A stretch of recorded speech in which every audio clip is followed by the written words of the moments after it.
South ఇండియాలోనే అతి తక్కువ ధరలకే రత్నాలందించే ఏకైక సంస్థ 6JVR. బంగారం వెండి ధరలు అంతకంతకు పెరుగుతున్నాయి. ఈ రెండు ఆభరణాల్లో పెట్టుబడి సేఫ్గా ఉంటుందని పలువురు అభివర్ణిస్తున్నారు. కొద్ది రోజులుగా బంగారం అంతకంతకు పెరుగుతున్న వాయనం తెలిసిందే. బంగారంతో పాటు వెండి ధర సైతం అంతకంతకు పెరుగుతోంది. తాజాగా వెండి మీద సరికొత్త అంచనాలు వ్యక్తమవుతున్నాయి. కేజీ వెండి ధర 1,00,000 దాటుతోందని అంచనా వేస్తున్నారు. బంగారాన్ని పెట్టుబడి రూపంలో చూస్తున్న వారికి లాభాలు భారీగానే ఉంటున్నాయి. ఇప్పుడు వెండి కూడా అదే బాటలో నడుస్తోందని చెబుతున్నారు నిపుణులు. వెండి ధర ఆకర్షణీయంగా పెరిగే వీలుందని, త్వరలోనే ఇది కేజీ వెండి 1,00,000 వరకు వెళ్తుందని అంచనాల్ని మోతీలాల్ ఓస్వాల్ ఫైనాన్షియల్ సర్వీసెస్ తన నివేదికలో పేర్కొంది. ఎవరైనా వెండి మీద పెట్టుబడులు పెట్టాలని భావిస్తే ఇదే సరైన టైంగా పేర్కొంటున్నారు. వెండి ధర తగ్గిన ప్రతిసారి కొనుగోలు చేయాలని, భవిష్యత్తులో మంచి ధర పలకడం ఖాయం అంటున్నారు.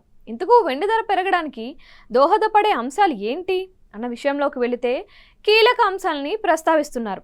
వెండి ధర మొత్తం దాని ఉత్పత్తి, పారిశ్రామిక డిమాండ్ ఆధారంగా దాని ధరలో హెచ్చుతగ్గులు ఉంటున్నాయి అంటున్నారు. వెండిని ఉత్పత్తి చేసే దేశాల్లో మెక్సికో, దక్షిణ అమెరికా దేశాలైన పెరు, చిలీ, బొలీవియా, అర్జెంటీనాలు ఉన్నాయి. ప్రపంచంలో ఉత్పత్తి అయ్యే వెండిలో ఈ దేశాల వాటానే 50% ఉంటుంది. ఈ దేశాల్లోని రాజకీయ పరిణామాల వల్ల గడిచిన 10 ఏళ్లలో వెండి ఉత్పత్తి పెరిగింది లేదు. దీంతో వెండి సరఫరా అధికంగా లేకపోవడం కూడా ధరల పెరుగుదలకు ఒక కారణంగా చెప్పచ్చు. ఇక వెండిని ఆభరణాల కోసం వినియోగించేది 20% అయితే 80% పారిశ్రామిక అవసరాల కోసం వాడటం గమనార్హం. పారిశ్రామిక వినియోగం పెరిగే కొద్దీ వెండి ధర పెరుగుతోంది. వెండి సరఫరా స్థిరంగా ఉండడం, మరోవైపు పారిశ్రామిక అవసరాలు పెరుగుతున్న నేపథ్యంలో వెండి ధర పెరగడం ఖాయం అంటున్నారు.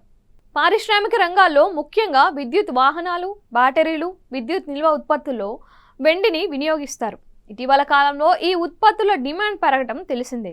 ఈ నేపథ్యంలో వెండి, రాగి, నికెల్, అల్యూమినియం లోహాలకు డిమాండ్ పెరుగుతుందని చెప్తున్నారు. మొత్తంగా వెండి మీద పెట్టుబడి పెట్టాలని భావించే వారికి ఎవరికైనా సరే తక్కువ ధరలో ఉన్నంతనే కొనుగోలు చేయడం ద్వారా లాభాలు పొందే వీలుందన్న అంచనాలు వ్యక్తమవుతున్నాయి.